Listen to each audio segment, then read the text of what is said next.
up, guys? In this video I'm going to give you my impressions of the 392 or 6.4 liter intake manifold, however you want to say it. I've had the manifold on for, I don't know, maybe 4 weeks now, and I did go to the racetrack, I guess it was a couple weekends ago, and did some runs down the track, and that kind of confirmed my suspicions of what I think is going on. So I'll kind of just break it down to you.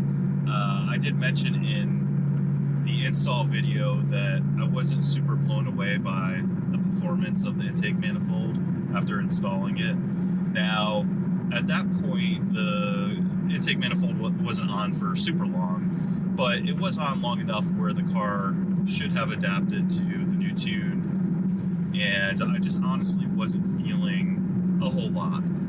So I did go to the track, and like I said, my suspicions were confirmed in that it really isn't doing anything for the car as far as performance goes.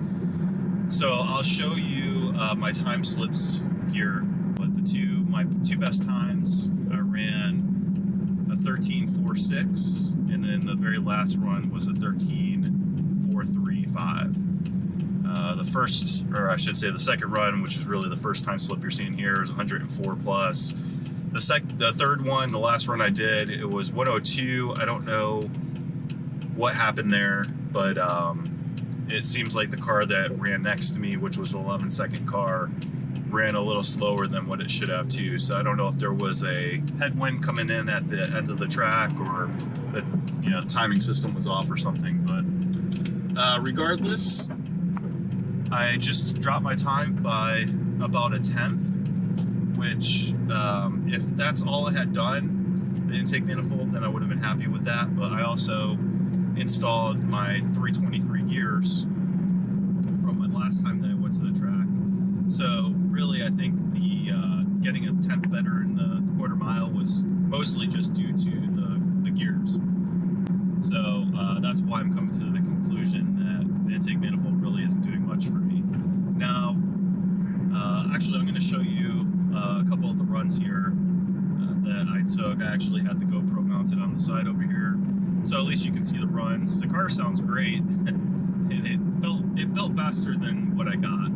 But here's those runs, and then I'll give you the rest of my impressions.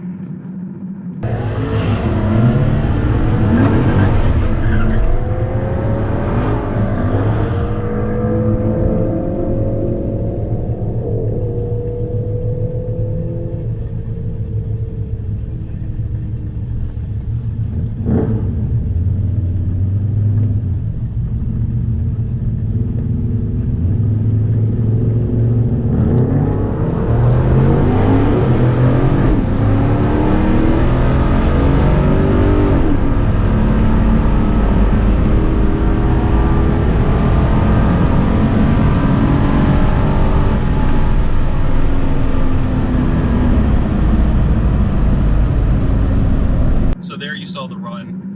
The car felt faster than it went. It really did. The car next to me was an 11-second car, so obviously he just completely destroyed me. But and it's always fun going to the track, regardless of what numbers you run. So it was a good day. But I was hoping for much lower 13s. Even had in my crazy mind that I might run a 12.9. But so I think there's a couple things going on. And that's kind of what I want to clarify up here. I don't necessarily think, the 392 intake manifold should be off the table as far as a mod goes. I'm thinking what's going on is, there's two parts. The first part is that the revised tune that I was given was not based off of a data log. So I do use HEMI Fever as my tuner, and he tuned the car the first time based off of data logging it. That was before the gears, that was before the intake manifold. Actually, and even the catback at the time was a Flowmaster versus the Corsa, which I'm convinced the Corsa flows better. So anyways, the revised tune that he gave me for the intake manifold was just based off of me telling him, hey, I installed the intake manifold. There was no data logging, there was no adjusting. It's based off of the actual data coming from the car. And I'm really starting to believe, just as you know, from having talked to other people that have done the intake manifold, that that part of it is crucial, that it really needs to be tuned based off of a data log. And you know, I don't think that the revised tune he gave me is bad or anything. I just don't think it's reaping the true benefits of the intake manifold flowing better. So I think that's the first issue I'm having. I think the other issue is that early on, I had my car set to shift at 6,200 RPM. I did that way early on when I got my Diablo tuner, and after doing this run, this last run in my car at the track, I could tell that getting to 6,200 RPM, the car felt like it was not dying or the you know, horsepower was going down. It just kind of wasn't the peak horsepower, so it kind of just flattened out. And I think that's a typical torque curve with this car, horsepower you know, curve with this engine, the 5.7, is that it kind of flattens out past 5,800 RPM. So I think that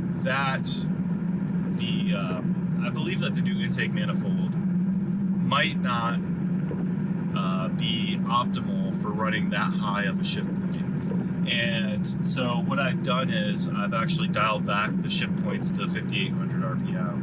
And I'm convinced, just from reading other things, that if I had done that before my run, I might have gotten even maybe a tenth better. Like, it probably was just way too high of a shift point, and my car could do better in the quarter mile. So those are that's my hard, you know, the hard numbers is the car did not perform as well as I thought it would at the track, so it tells me it's not doing as much as I hoped. And it confirms the feeling of the intake manifold. Now again, it changes the torque curve, so it is going to feel a little bit different than the 5.7 intake manifold. But I really wasn't feeling a true harder pull like I was expecting to feel after installing it. So I believe that's what's going on, and you know, I think what I'm going to have to do is just either get a dyno tune, or I'm going to have to get an email tune from a different tuner that's basing it off of an actual data log, a live data log, which isn't a big deal. It's going to cost me a couple $100, $300 or whatever for an email tune. It would be $600 plus for a dyno tune. But what's making that difficult is that my tuner, my Diablo Predator, is sporadically working on and off.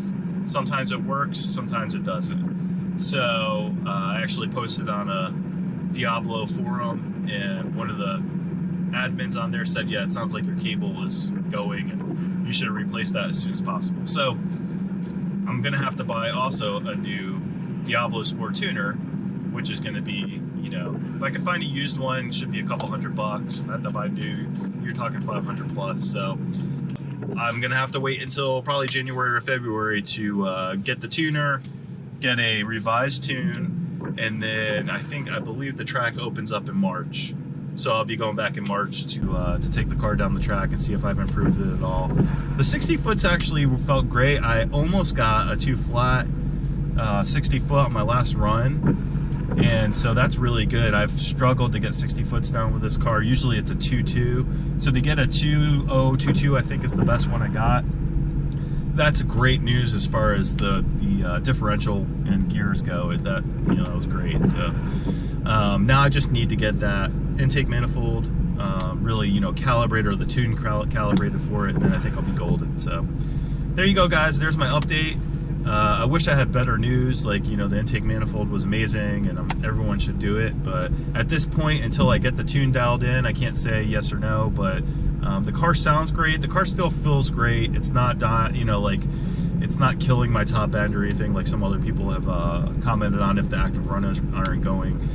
It's definitely, the runners are definitely kicking in. The car's strong. It just needs some fine tuning. So there you go. Hope everyone's doing good and staying safe, and keep an eye out for more content. I will have more stuff coming up very soon. So till then, peace out.